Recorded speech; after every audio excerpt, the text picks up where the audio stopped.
Congratulations. Our favorite show, Los High, was recently renewed by Hulu for a 4th season. The Emmy-winning original series is the first to receive a 4th season pickup by Hulu, which is kind of a big deal. Now, season 3 has been out for quite some time, and I haven't done a top 5 list because admittedly, I was a little salty at the end of this season.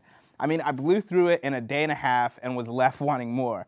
I wish there were 24 episodes like in season 1, but I'm sure budgets and contracts have limited it. That said, another reason I was a little salty was because of its growth. And that's strange, right? Bigger budget, new locations, road trips, a bigger cast. It's like your baby is growing and you can't stop it, which is great. But for me, I felt some of the intimate soap drama that was seen in the early seasons was getting lost for gloss. Now, that said, I went back through the season with fresh eyes recently, and I have to say, it holds up really well, and I'm proud of how my baby is growing. So I'm gonna do a top 10 of my favorite characters from season 3. Now, in the interest of time, I'm going to blow through 10 through 6 and go more in depth on 5 through 1. True fans will stick around.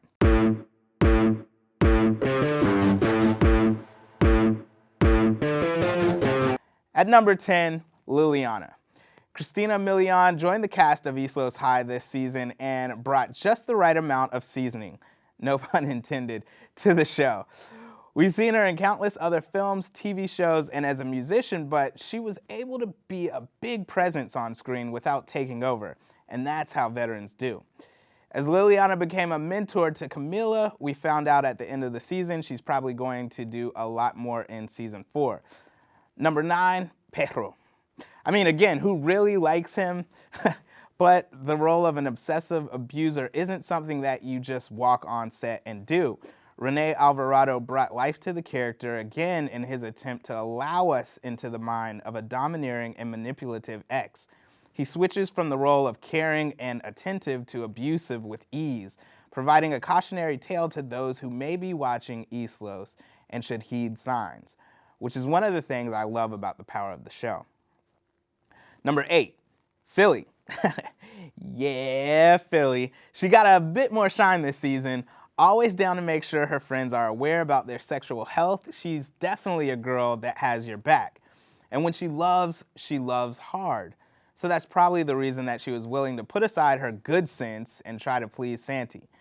As I said before, Vivian Lamoli is never off when the camera is on, and who can resist that smile that never fades every time she dances? At number 7, Jacob. My man Gabriel Chavarria, doing big things with the lead in War for the Planet of the Apes. Represent, my man. As one of the vets of Los, Jacob mentors the teens around him, and I have a feeling Chavarria does on set as well. Jacob always seems to be torn between something. This season, he was torn between his love for Maya and the taqueria and family responsibilities, but it's his loyalty that makes him a man of integrity. Yet at the same time, Chavarria is able to still show he's fresh out of high school and doesn't have all the answers. His zeal to protect Ceci turned into something we saw coming a mile away. While I loved him and Maya together. Number 6, Ceci. I know, right? Blasphemy. If you've seen my countdowns, you know that Ceci is one of my favorite characters, and trust me, she still is. But this season, she didn't do as much growing as she's done in the past. In fact, I feel like she was a little too focused and interested in the bomb squad instead of getting her life together.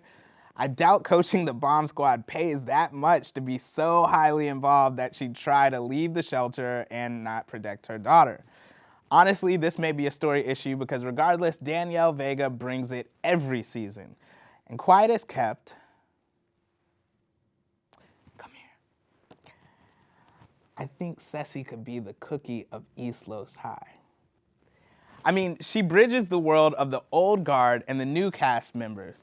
Her quick wit and ferocious attitude always makes her a character to watch. And on the subject of new characters, number 5, Soos. The silent newcomer with a mysterious past really brought gravitas to the show. J.D. Pardo really molded his character into a 3-dimensional person. Plopped into the season, you knew there was something about him that you didn't want to trifle with, yet at the same time felt trustworthy. Pardo did so much with his eyes and physicality that made his character come to life, and that's indicative of a talented actor. I mean, when I watched him, I felt like I was watching a character on Breaking Bad or something. That level good. Over the course of the season, we slowly saw his walls fall down as he fell for Camilla, letting her into his life and us as well. His motivations became clear, and you saw a father providing for his family. Of course, drugs isn't the way to do that, but for the character, I get it. Number 4, Eddie. Eddie was a fresh face this season and also became the face of the undocumented immigrant. Trying to stay under the radar while living like a normal US citizen, Eddie's story highlights a side of America that we don't get to see. He's the man of the house, trying to be there for his sick mother, and just a regular teen. Carlito Olivero gave us the cool kid that probably looked out for the kid that was picked on and you likely wanted to hang out with in high school. It felt like he walked on set and read lines. Eddie is kind of Carlito on an everyday basis. That's at least what I'm assuming. He was a welcomed new character. And wasn't he and Gina a cute romance? Number 3, Vanessa. Welcome back. Tracy Perez knows she did that.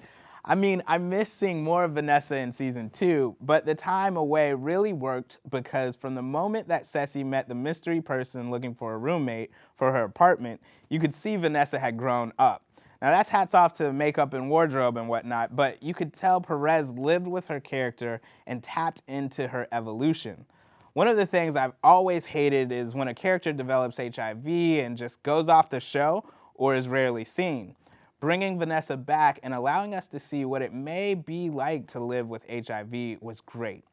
In Vanessa, we saw someone who refused to let HIV get the best of her and instead use it to try and reach people with her vlog. Hy-Vee. That's actually it. That was a good title. I like that. Perez brought the same snappy humor that she always brings to the role.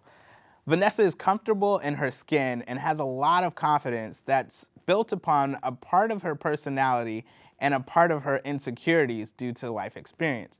The mixture of her closed fist but warm heart under the surface makes for a fun watch. Number 2, Gina.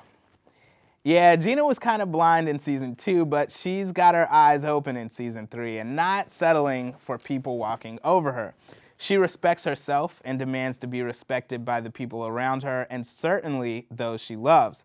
So when she turned a cold shoulder to Eddie for not telling about his undocumented status, it was understandable and was certainly a sign of growth. Alexandra Rodriguez really brought it this season. Not only was her character dealing with the consequences of Diego's deceit from last season, you have to remember she's still dealing with the pain of her father abusing her sister, the guilt of not believing Camilla and perhaps not knowing as the younger sister. That's a lot going on internally, and Rodriguez portrayed it so naturally. It's growth. It's what life is all about. Growing, learning from the past, and trying to be a better you. That's what makes Gina my number 2. So, for my number 1, drum roll please, Camilla. Salute to Vanessa Vasquez, salute to the writers of ELH. Last season, Vanessa Vasquez brought control and liberation to the complex character with a deep-rooted secret. This season, the secret was out and Camilla had to find her way through the aftermath. It was great to see Camilla in counseling for the rape and abuse and, let's call it what it is, incest that affected her childhood and beyond. The thing about traumatic events is that they ripple through our lives into the lives of those around us and down generations. Vasquez's ability to convey the pain, shame, and her inner child fighting to move forward is what makes her my favorite character this season. Camilla had one of the biggest character arcs. She stood up to her father, dealt with the past, and while she was dumb to get into the drug game in order to help her misplaced guilt for Nick getting locked up, she was trying to better herself at R&R. Listen, who wasn't rooting for her and Jesus? I'm just saying. With that, that's it for my countdown. Big shout out to the writers of East Los High. They really do their thing, and without good writing, there is no show. It's so good to see an all-Latino cast doing big things as evidenced by Emmy nominations, the renewal of season 4. You can find East Los High exclusively on Hulu. For movie reviews and news, check out pixelatshow.com. I'm Kevin Sampson, and I love East Los High.